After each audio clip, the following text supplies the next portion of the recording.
Begitu di luar masjid, itulah akidah.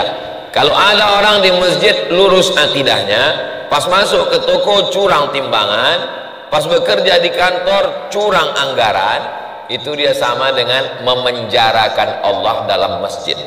Habis itu dikunjunginya Allah itu 5 kali sehari. Subuh datang dia, Allah apa kabar katanya. Habis itu pergi dia lagi. Zuhur datang dia lagi. Habis itu pergi dia buat dosa, buat maksiat. Ada yang lebih parah lagi. Bukan di masjid dipenjarakannya Allah, dipenjarakannya di Makkah. Habis itu buat dosa dia, buat maksiat dia, buat dosa dia, buat maksiat dia, menjual aurat dia. Habis itu menutup jilbab panjang, pergi dia ke Makkah, menangis di pintu Ka'bah. Streaming gua tuh. Habis itu balik lagi ke tanah air, buka, buat maksiat lagi, diwawancarai sama wartawan.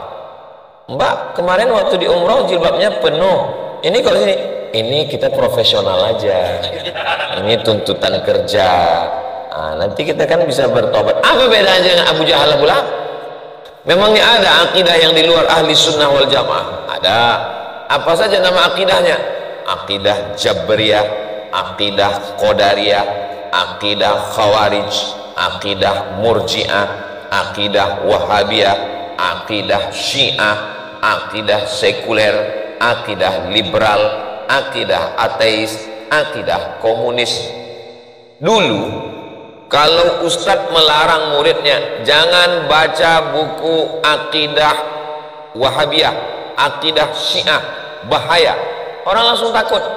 Zaman sekarang kalau ada ustadz ceramah, jangan baca akidah Syiah. Apa judulnya ustadz? Judulnya Tahzibul Ahkam, Wilayatul Faqih. Langsung dicarinya di Google, dapat, di downloadnya, dicetaknya, dibacanya. Makin disebutkan makin iklan gratis. Dulu kalau disebutkan, oh jangan ngaji sama dia, jangan dengar ceramah dia itu Syiah, orang berhenti. Zaman sekarang kalau disebutkan nama, siapa namanya tadi Ustaz, langsung dicarinya di YouTube. Dengarnya di rumah, sedap juga Syiah gitu. Itu jadi kalau tak kuatlah ini benteng pertahanan ini, akidah Ahlus Sunnah wal Jamaah ini luar biasa. Bismillahirrahmanirrahim. Assalamualaikum warahmatullahi wabarakatuh. Waalaikumsalam warahmatullahi wabarakatuh. Alhamdulillah. Allahumma salli ala sayyidina Muhammad ibni Abdillah wa ala alihi wa sahbihi wa man tabi'ahu wa mawala. Allahumma allimna ma yanfa'una wanfa'na bima 'allamtana innaka antal alimul hakim. Allahumma aftah lana futuhal arifin. Allahumma faqihna fid din wa 'allimna at-ta'wil warzuqna fahman nabiyyin. Mudah-mudahan pertemuan kita ini diridhai Allah Subhanahu wa taala. Amin ya rabbal alamin. Yang sama-sama kita hormati guru-guru kita, Abuya Syarifuddin Al-Mukarram Ustaz Haruna Hashim, serta para asatis yang tak dapat saya sebutkan satu persatu. Matta'anallahu bituli umurihim, mudah-mudahan dipanjangkan Allah umur mereka, sehingga dengan adanya mereka bersama kita, tempat bertanya di saat bingung, tempat bernaung di tengah panas, menghangatkan hati kita dengan zikir dan tausiahnya, sehingga la yadurrukum man dhalla idza tadaitum. Kalau kamu tahu jalan, maka tidak ada yang bisa menyesatkan kamu. Fas'alu ahla dzikri in kuntum la ta'lamun. Bertanya kepada orang yang tahu kalau kamu tidak tahu. Mudah-mudahan kita selalu dalam istiqomah iman dan Islam. Amin ya rabbal alamin. Tema kita adalah pentingnya akidah. Wa min syarrin naffasati fil 'uqad. Uqad artinya tali yang disimpul. Ain, qaf, dal, tali yang disimpul. Dari ain, qaf, dal ini muncul istilah akad. Kenapa ada akad? Akad nikah antara wali dengan laki-laki. Akad, dua tali yang disimpul. Akad jual beli antara penjual dengan pembeli. saya jual barang ini seharga 15.000 rupiah, saya beli tunai, akad namanya. Dari huruf ain qabdal inilah akidah. Kenapa disebut akidah, akad? Karena ada dua tali yang disimpul mati. Akidah artinya tali yang disimpul mati. Jangan simpulnya macam simpul tali sepatu, terasa sempit dilonggarkan, terasa longgar disempitkan. Itu bukan akidah. Makanya ini adalah akidah, tali kita dengan Allah. Kita bersaksi asyhadu an la ilaha illallah wa asyhadu anna muhammadan rasulullah. Akidah namanya. Lalu kemudian istilah lainnya namanya tauhid. Dari kata wahada yuwahidu tauhidan. Kenapa akidah kita ini disebut dengan tauhid? Karena selain dari kita itu adalah mempersekutukan Allah. Lata, Uzza, Manat, Hubal, Jibti, Taghut, Naham. Sedangkan kita satu, tauhid. La ilaha illallah. La ma'budu bihaqqin illallah. Tidak ada yang disembah.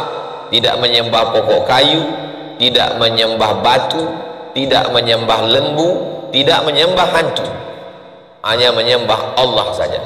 Maka disebut dengan tauhid. Ilmu yang membahas ini disebut dengan ilmu akidah, ilmu tauhid.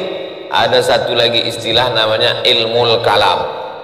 Kenapa disebut dia dengan ilmul kalam? Karena ulama selalu membahas al-kalamu fi kada, al-kalamu fi kada, al-kalamu fi kada. Pembahasan tentang ini, pembahasan tentang ini, maka disebut dia dengan ilmul kalam. Dan berapa istilah itu? Akidah, tauhid, ilmu kalam. Ada satu lagi disebut dengan al-fiqhul akbar. Fikih sholat, fikih zakat, fikih puasa, fikih haji, fikih umrah, rukun, syarat, wajib, sunat, sunat muakkad yang membatalkan. Fikih namanya. Tapi ada yang lebih besar daripada fikih. Namanya al-fiqhul akbar, fikih besar. Jadi kalau begitu ada 4 istilah. Pertama, akidah. Kedua, tauhid. Ketiga, ilmu kalam. Yang keempat adalah al-fiqhul akbar, bercerita tentang keyakinan kepada Allah Subhanahu wa ta'ala. Apa saja isinya? Sudah kita bahas namanya, sekarang isinya. Isi daripada akidah, tauhid, ilmu kalam dengan al-fiqhul akbar ini apa isinya?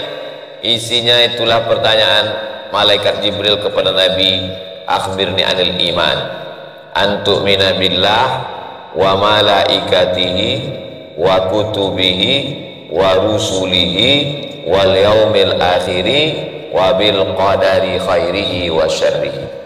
6 inilah pembahasan. Maka ada ulama khusus yang mengkaji tentang ini, spesialis.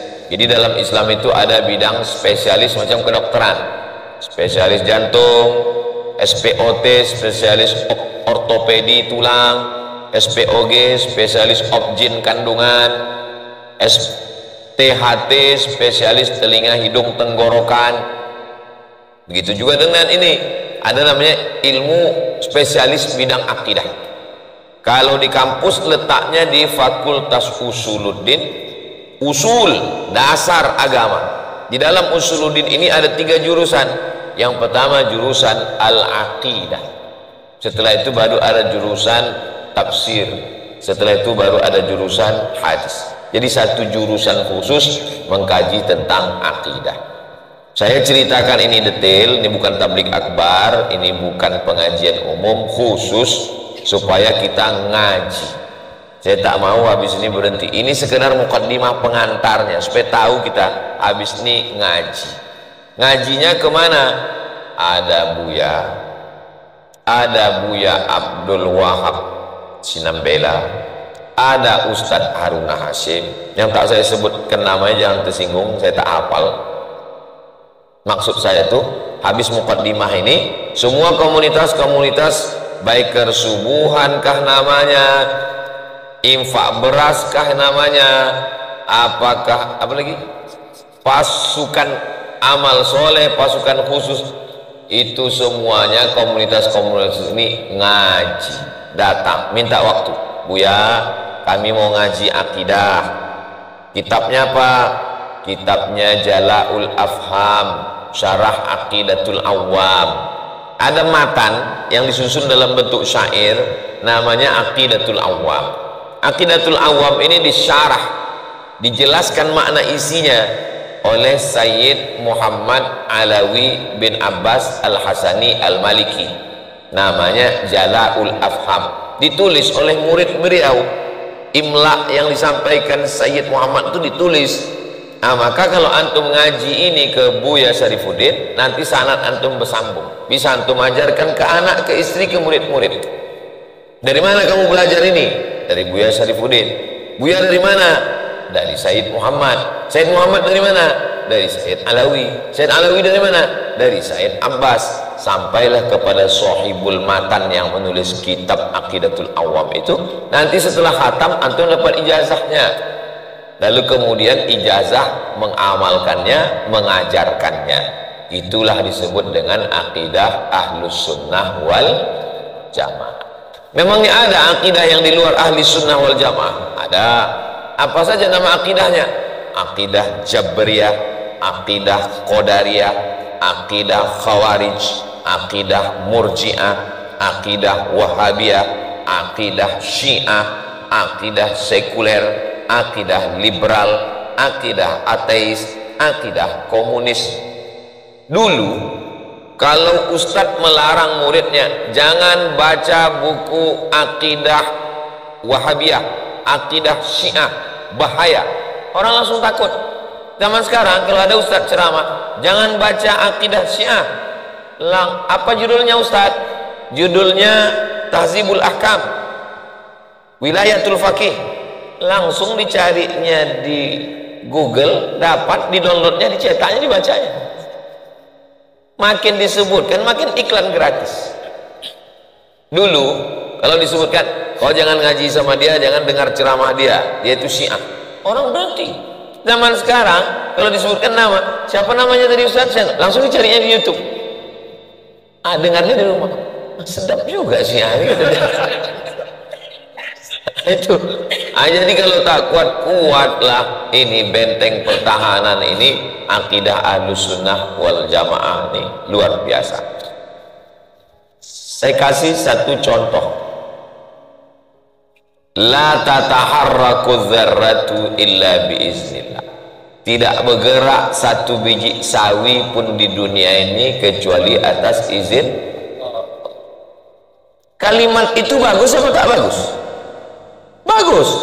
Tidak bergerak satu biji sawi pun kecuali atas izin Allah. Kalimatnya bagus. Tapi kalau mau dibengkokkan, dibatilkan, kalimatul haq urida bihal batil. Kalimatnya hak tapi bisa jadi batil. Kok bisa Pak Ustaz? Ya karena menyimpang dari Ahlus Sunnah. Maaf beribu maaf. Pulanglah anak kuliah dari Bandung, Jakarta, Surabaya, Medan, Kuala Lumpur. Dikirim duit, hajat hati selesai S1, S2, S3, rupanya hamil 3 bulan. Ditanya sama orang tuanya, kenapa kau bisa begini, kenapa kau bisa berzina, maaf cakap, kenapa kau buat haram? Apa kata dia? La tataharraku dzarratu illa biiznillah. Tidak akan bergerak satu biji sawi pun kecuali atas izin Allah. Terbodoh mak ayahnya. Betul juga kata kau. Nampak? Itu akidah apa yang sudah dia pakai itu? Itu akidah Jabariyah, bukan Ahlus Sunnah. Kalau Ahlus Sunnah ada namanya al-kasbu wal ikhtiar. Kita ini pilihan. Ini sekarang. Saya ini tidak Jabariyah. Saya ini Ahlus Sunnah. Saya sekarang punya pilihan antara minum atau tidak minum, minum botol kanan atau botol kiri, minum di gelas atau minum di botol. Itu pilihan. Allah mengasihi saya. Allah kasih saya mata, Allah kasih saya telinga, Allah kasih saya tangan, Allah kasih saya kudrat, Allah kasih saya iradat. Kudrat, kemampuan, tenaga. Iradat, kemauan. Saya memilih. Ketika pilihan saya benar, saya dapat pahala. Alladzina amanu wa amilus solihati ulaika ashabul jannah. Kalau pilihan saya salah, saya dikasih neraka. Walladzina kafaru wa kadzdzabu biayatina ulaika ashabun nar. Ini akidah Ahlus Sunnah, beda dengan akidah Jabriyah. Sekarang banyak orang mengaku Ahlus Sunnah, tapi pada kenyataannya dia adalah Jabriyah. Ketika dia melakukan dosa, dibalikkannya itu semua kepada Allah. Kalimat la haula wala quwata illa billah, bagus kalimat itu, tidak ada salah dari Nabi. Tapi kalau orang sesat, itu dibuatnya melegitimasi kesalahan dia. Perbuatannya salah, menyimpang, sesat, menyesatkan orang. Begitu ditangkap sama polisi, kenapa kamu buat begini? La haula wala quwata illa billah. Ucapan la haula wala quwata illa billah dilakukan oleh para ulama salafun salih dulu setelah dia berkarya, supaya menafikan dirinya, supaya dia mampu berkata ini semua karena Allah, ini semua untuk Allah, ikhlas karena Allah. Setelah dibangunnya rumah, dibangunnya istana, menang, melakukan futuhat, pembebasan, berjuang, dipuji orang, hebat kau ya, membuat negara sebesar ini, hebat ya, bisa membangun istana. Apa kata dia? Ini semua dari Allah, la haula. Itu dulu kalimatnya sama, tapi dulu diucapkan orang setelah berkarya. Sekarang malas, tak mau bekerja, goyang kaki, menjual harta warisan, memanfaatkan jabatan. Akhirnya waktu dituduh orang melakukan perbuatan maksiat, apa yang kamu lakukan? Semua atas izin Allah, semua atas. Orang zaman dulu kalau salah, salah saja, kalau sesat, sesat aja, kalau nyasar, nyasar aja, ngaku. Orang zaman sekarang salah, sesat, nyasar, pakai dalil. Maka diperkuat lagi akidah Ahlus Sunnah wal Jamaah ini, supaya apa? Supaya selamat kita dari tarikan akidah-akidah yang begitu banyak. Akidah itu apa sebenarnya? Keyakinan dalam diri. Sholat itu fikih, rukun, syarat, wajib, sunat, mubtilat, yang membatalkan, sunat muakkad, wajib, sunat muakkad, sunat, itu namanya fikih. Adapun keyakinan di dalam hati itu adalah akidah. Makanya ketika di Makkah itu yang turun adalah surat-surat pendek. Mayoritas surat pendek juz 30 itu turunnya di Makkah. Sebelum cerita tentang sholat, sholat nanti turunnya setelah Isra Mi'raj. Puasa turunnya di Madinah nanti tahun kedua. Haji turunnya di Madinah, ayat tentang haji tahun ke-6, dilaksanakan baru pada tahun ke-10.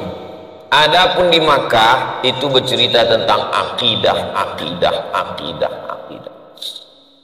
Akidah ditanamkan dulu bahwa dunia ini akan kiamat. Idzas sama'um fatarat, langit terbelah. Wa idzal kawakibun tasarat, planet bertabrakan, Neptunus, Merkurius, Pluto, Mars, matahari, bulan hancur berkeping, macam tasbih digunting benangnya jatuh ke bawah. Wa idzal biharu fujirat, lautan diledakkan, naik meletup ke daratan, tsunami namanya. Wa idzal quburu bu'sirat, yang dikubur ini bangkit nanti naik ke atas. Yang sudah dimakan ikan hiu, dimakan ikan piranha di sungai Amazon, dimakan cacing tanah, yang sudah dibakar dengan api, dikremasi di rumah pembakaran, tulang belulangnya digiling, hancur, hidup balik. Innama amruhu iza arada syai'an ayyakula lahu kun. Itu akidah. Kenapa kita selalu baca surat Yasin? Pindah rumah baca Yasin, buka toko baca Yasin, orang meninggal baca Yasin, acara berinai menikah baca Yasin. Kenapa kita ada orang sakit baca Yasin? Karena di dalam Yasin adalah akidah.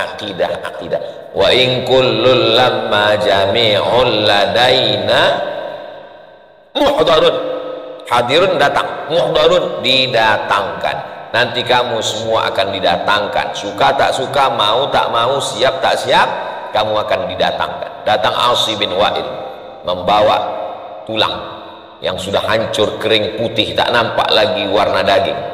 Ya Muhammad sallallahu alaihi wasallam, ayuhyi rabbuka hadzal 'idhama ba'dama baliya wa ramma.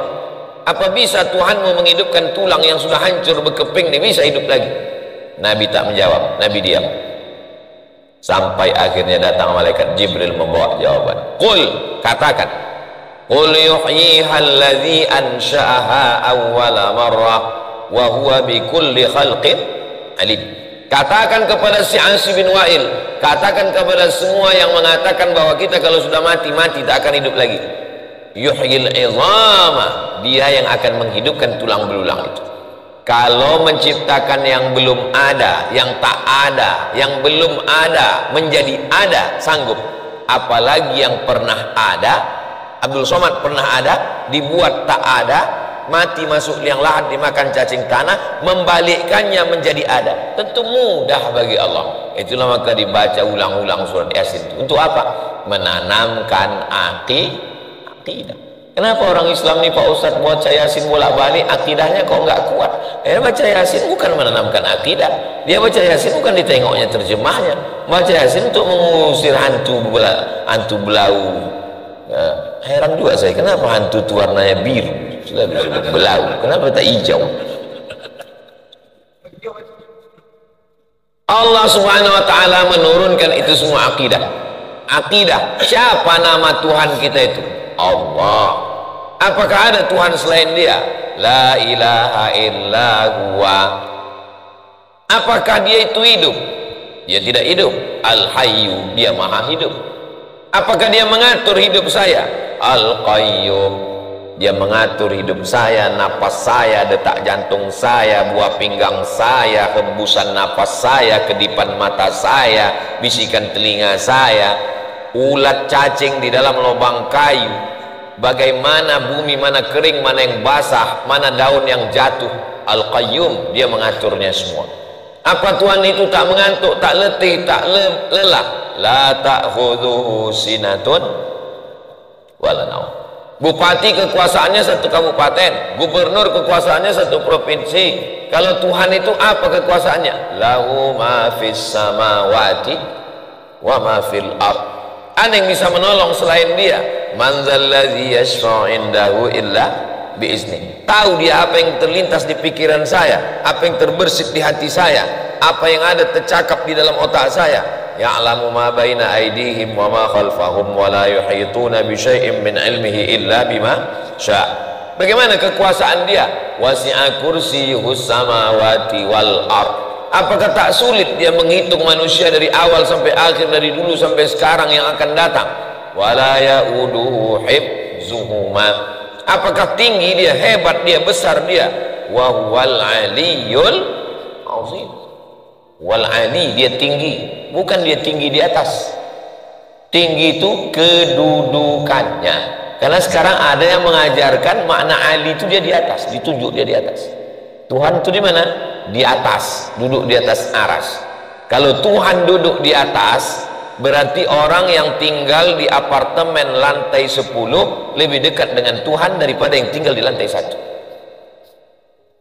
Allah maujud bila makan, itu akidah Ahlussunnah wal Jamaah. Sebelum ada ruang, sebelum ada tempat, sebelum ada aras, sebelum ada tempat, Allah sudah ada.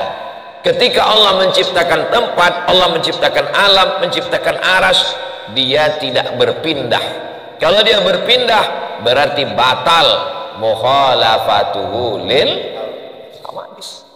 Itu perbedaan. Jadi jangan kita menganggap perbedaan kita ini perbedaan mazhab aja, sama dengan Maliki, Hambali, Syafi'i. Tidak, ini perbedaannya dalam masalah akidah. Apa kata Imam Tahawi dalam akidah Tahawiyah? Allahu munazzahun anil jihadis sitti. Allah itu suci dari 6 arah. Tidak di atas, tidak di bawah, tidak di muka, tidak di belakang, tidak di kanan, tidak di kiri, tidak di luar, tidak di dalam. Kenapa? Karena dia tak bertempat. Allah menurut Ahlussunnah wal Jamaah, Allah maujud bila makan.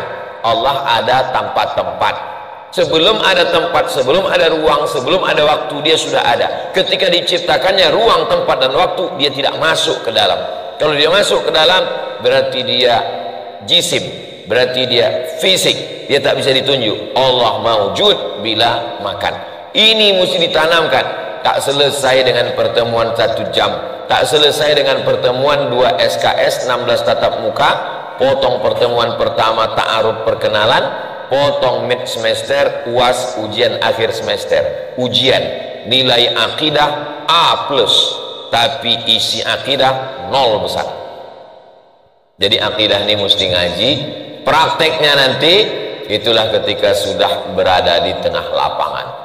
Banyak orang yang nilai akidahnya hebat, tapi begitu di dalam praktek bermasyarakat, kapan nilai akidah antum teruji? Ketika antum memikul beras, tetes puluh keringat keluar air mata, tapi tidak digaji lillahi ta'ala. Itu baru ujian akidah. Kalau sekedar menguji akidah, menghafal matan, menghafal nadham, ujian, banyak orang lulus nilai akidah. Kapan nilai akidah itu? Ketika mengetuk pintu, assalamualaikum Pak. Waalaikumsalam. Ada apa? Kami dari Paskas mau mengutip iuran 1.000 sehari, sebulan 25.000. Tutupnya pintu. Itu baru terasa akidah. Banyak orang ketika di masjid bagus akidah, tapi begitu di luar masjid, itulah akidah.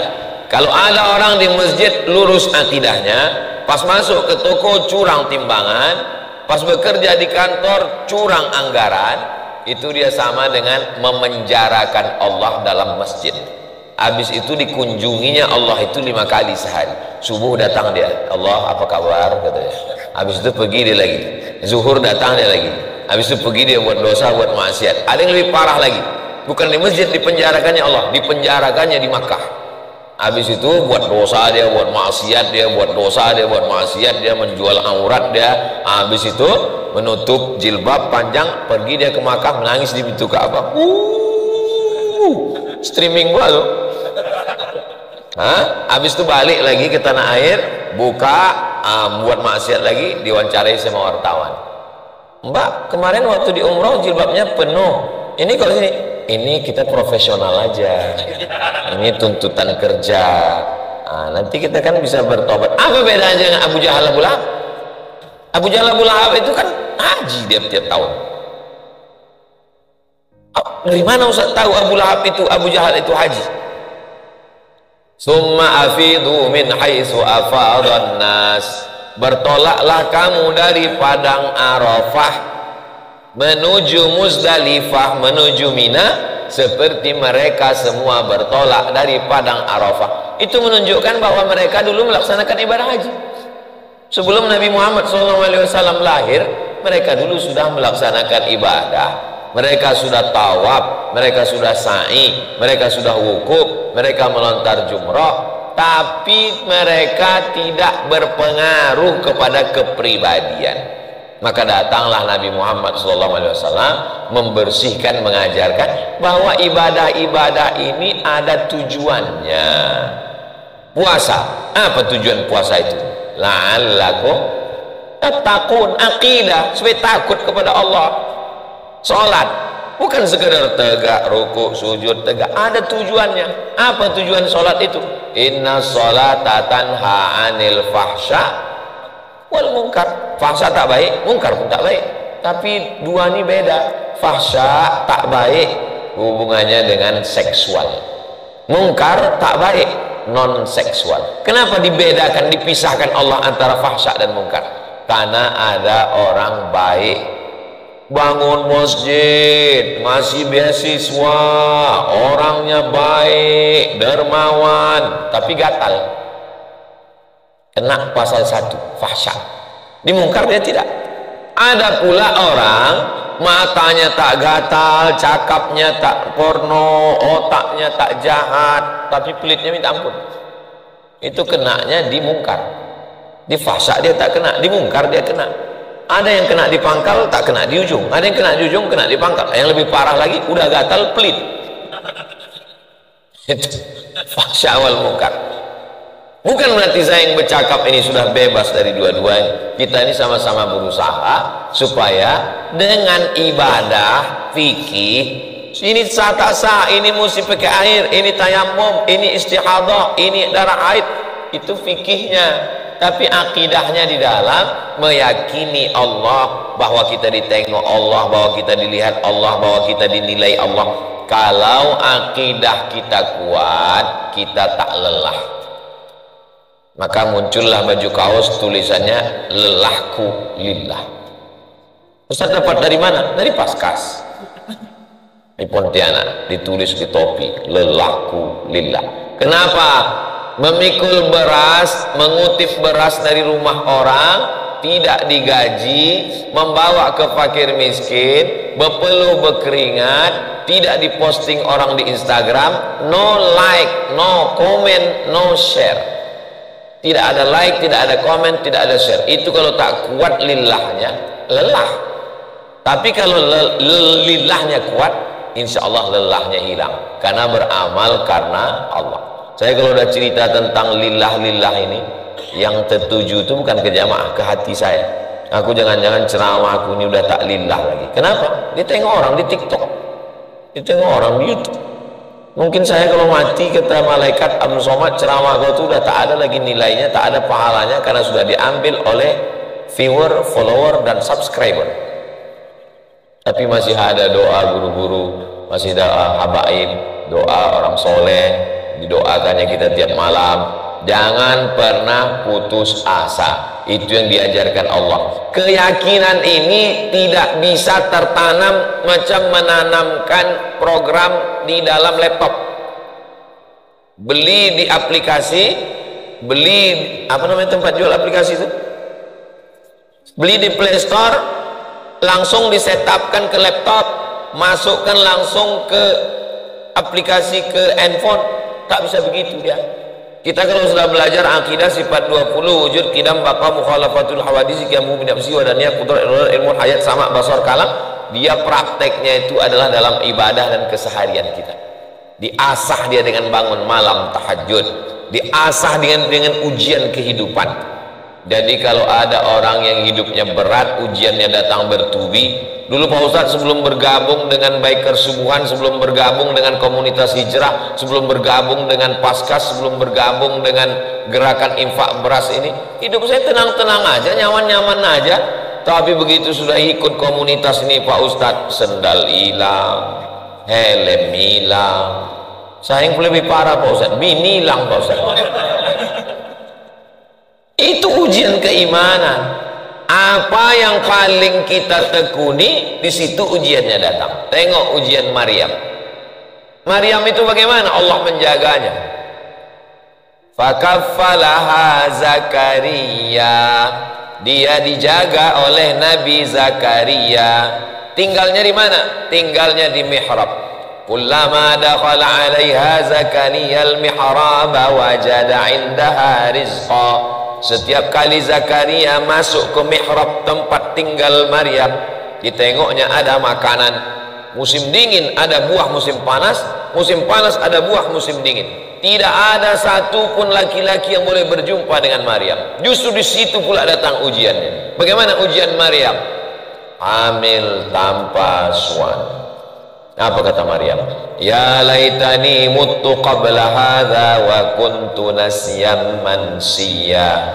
Andai aku mati sebelum ini dan aku menjadi orang yang terlupakan. Saya Pak Ustadz sebelum sholat hidup saya nyaman, tapi setelah sholat, setelah ngaji, setelah hijrah, setelah itikaf ini kok datang ujian. Semakin besar keimanan, semakin kuat ujian datang dari Allah. Oh kalau gitu tak usahlah beriman Pak Ustadz. Tengoklah nabi-nabi itu. Ada nabi itu yang tidak ada ujian. Sebutlah nama nabi, sebutkan. Nabi Musa alaihissalam belum lagi lahir sudah ada razia Fir'aun. Semua anak yang lahir sembelih. Belum lagi lahir ke atas dunia.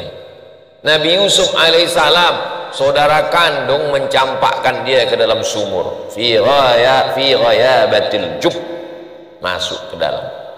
Ganteng Nabi Yusuf, gantengnya itu menyebabkan fitnah. Wa qala niswatun fil madinati imra'atul aziz turawidu fataha. Perempuan-perempuan di kota sudah heboh membicarakan. Padahal waktu itu belum ada grup WhatsApp. Sudah ramai grup-grup membicarakan. Kenapa? Istri penguasa jatuh cinta kepada Yusuf. Wajah ganteng putih Nabi Yusuf itu, di situ pula datang ujian. Rupanya istri Aziz Zuleha ini tak mau dia korban sendirian. Kalian mengejek aku, sini diundangnya perempuan-perempuan itu, dikasihnya pisau, dikasihnya buah. Begitu sudah pegang pisau, pegang buah, suruhnya Nabi Yusuf keluar. Yusuf keluar Nabi Yusuf. Qata'na aydiyahunna, mereka memotong-motong tangan mereka. Habis luka tangan. Apa kata mereka menengok Nabi Yusuf? Ma hadza illa malakum karim. Ini bukan manusia, malaikat ini yang datang ini. Apa kata Zulaikha? Itulah yang kutahankan tiap hari. Kalian baru nengok sekali aja potong-potong tangan tuh. Apalagi aku, kata dia. Tidak ada nabi-nabi yang lepas daripada ujian. Nabi Isa alaihissalam yubri'ul akmaha, menyembuhkan orang lumpuh, wal abrasa, kena penyakit belang, penyakit kusta, penyakit supak, biiznillah, wa yuhyil mauta, menghidupkan orang mati. Tetap juga berkoalisi antara Yahudi dengan Romawi untuk menangkap Nabi Isa alaihissalam, diselamatkan Allah. Wa ma qataluhu, mereka tak berhasil membunuhnya. Wa ma salabuhu, mereka tak berhasil mensalibnya. Walakin syubbiha lahum, ada orang lain yang diserupakan dengannya. Apalagilah kita manusia biasa, penuh dengan ujian, penuh dengan cobaan. Jadi kalau kuat akidah kita, tapi jangan sendirian. Masalul mukminin kamasalil asjar, orang beriman itu macam pokok kayu. Pokok kayu kalau sendirian, datang angin kencang, patah, tercabut. Tapi kalau pokok kayu beramai-ramai, tidak. Datang angin ramai, bersandar dia. Saya, kalau saya silap, kalau saya salah, Ustadz Haruna Hasim meluruskan, Ustadz Hendri meluruskan, Buya Saripudin meluruskan. Kalau silap kita, jangan sampai kita sendirian. Man syadza syadza finnar, siapa yang memisahkan diri dari jamaah, aneh, asing, maka dia akan masuk neraka. Maka kata Nabi, alaikum bil jamaah, hendaklah kamu berjamaah. Yang sudah bergabung dengan jamaah Paskas, yang sudah berjamaah apa lagi nih? GCM, Gerakan Cinta Masjid, yang sudah bergabung dengan GCM, alhamdulillah. Yang sudah bergabung dengan Paskas, alhamdulillah. Yang sudah bergabung dengan sahabat UAS Hijrah bersama Ustaz Somad, alhamdulillah. Yang sudah, saya tidak pernah membuat kelompok baru atau mengakuisisi atau enggak. Kita bukan partai main akuisisi. Yang ada itu aja dihidupkan. Tak pernah saya membuat grup motor baru, enggak. Sampai ke Batam datang biker subuhan, Ustadz kita mau buat milad, ayo. Kita naik motor ke masjid, ayo. Yang sudah ada itu aja kita hidupkan selama dia ahlus sunnah wal jamaah. Iyyakum wal furqah. Sebelum hijrah, sebelum ke masjid, ujiannya kata setan, kau mabuk-mabuk aja dulu, pacaran-pacaran aja dulu. Ini kan malaikat maut masih lama, kata dia. Apakah setelah kita hijrah bergabung dengan DCM, bergabung dengan Paskas, setan berhenti? Enggak. Inna syaitana qad ya'isa an ya'budahul musallun, Sunan Tirmidzi. Setan sudah putus asa menengok orang sholat. Kalau ditengoknya orang sudah hijrah, sudah tobat, sudah sholat, dia putus asa. Walakin fit tahrish, dia menanamkan permusuhan di antara mereka.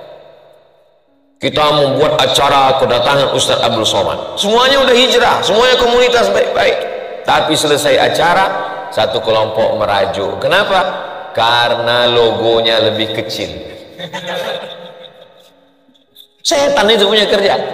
Kita yang undang, kita yang bawa, kita yang menjemput di pelabuhan, kenapa logo kita lebih kecil? Cuma logo udah besar sama semua. Paskas, Gerakan Impak Beras, GCM, ini kerja-kerja setan semua. Jadi kalau ada orang berkelahi cuman gara-gara logo, lillahnya diragukan, berarti dia selama ini beramal logo ta'ala, bukan lillahi ta'ala. Jadi kalau kita sudah berkomunitas ini, kalau sudah ada sahabat-sahabat hijrah ini, kalau ada percikan-percikan lalang kering, ada percikan api di tengah lalang kering, cepat padamkan. Yang besar dikecilkan, yang kecil dihilangkan. Sekarang banyak orang kerjanya enggak, yang kecil dibesarkan. Ini kerja Ma'erot. Masalah-masalah besar nih kita kecilkan, jangan terlalu fokus di situ. Yang kecil kita hilangkan. Masalah-masalah kecil nih kita hilangkan. Lalang-lalang kering. Iyalah, Ustadz kan tidak bersama kami. Ustadz, siapa yang berani nyerang Ustadz? Saya pun diserang orang juga. Dari mana Ustadz tahu Ustadz diserang? Ustadz kan tak ada di grup. Kawan saya ngirimkan screenshotnya. Nah, Mat, kau diejek-ejeknya. Jangan ambil postingan orang lalu diposting pula di grup lain. Jangan screenshot omongan orang diposting di FB, di komen orang lain. Itu tidak. Kalau saya datang. Bisa kita ngopi malam ini? Ngopi apa nih? Ngobrol perkara iman. Banyak yang di grup-grup di medsos itu macam singa, pas jumpa sama kita macam kucing kena air. Jadi ajak dia dulu duduk bicara. Orang bersikap salah dengan kita itu dua kemungkinan. Pertama, dia dapat informasi yang salah. Yang kedua, dia gagal paham, dia tak mengerti karena tak kenal. Maka kita kenalkan dengan baik. Ini kalau dilihat dari paskas ini nampaknya ini adalah antek-antek ini. Kami ini memang antek orang lapar untuk kenyang. Nah, jadi kita tak kenal maka tak sayang maka tak ngutang. Ja'alnakum syu'uban wa qabaila, kami jadikan kamu suku-suku berbangsa-bangsa. Untuk apa? Lita'arafu, untuk saling kenal mengenal. Oh, GCM lebih baik.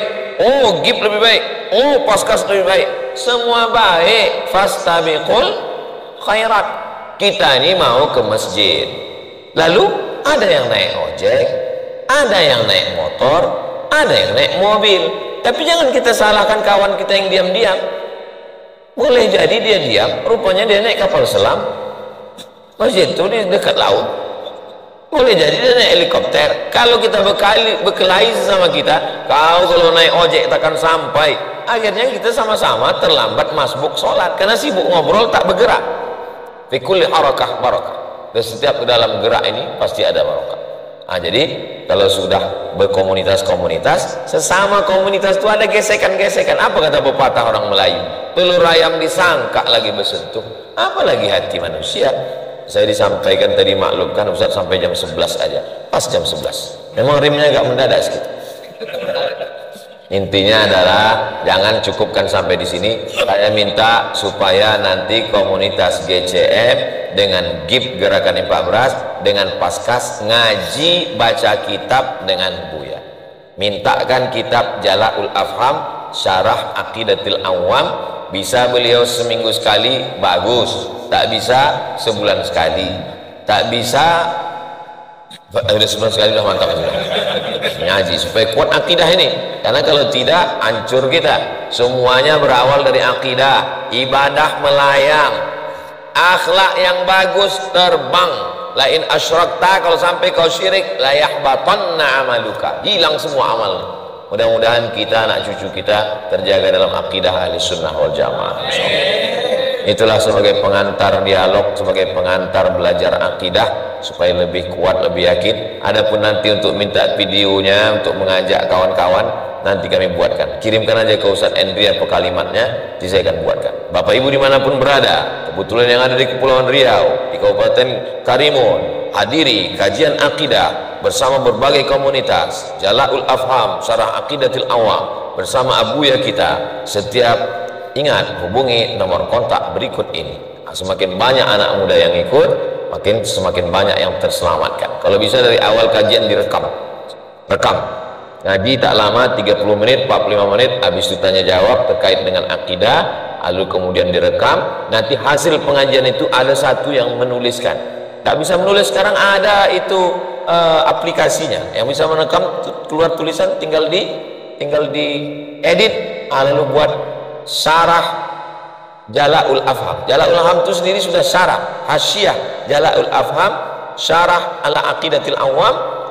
Itu bermanfaat, bisa meninggalkan tulisan sehingga menjadi amal jariah insyaallah. Amin ya rabbal alamin. Terima kasih segala perhatian, mohon maaf segala kesilapan dan kekhilafan. Saya kembalikan ke moderator. Assalamualaikum warahmatullahi wabarakatuh.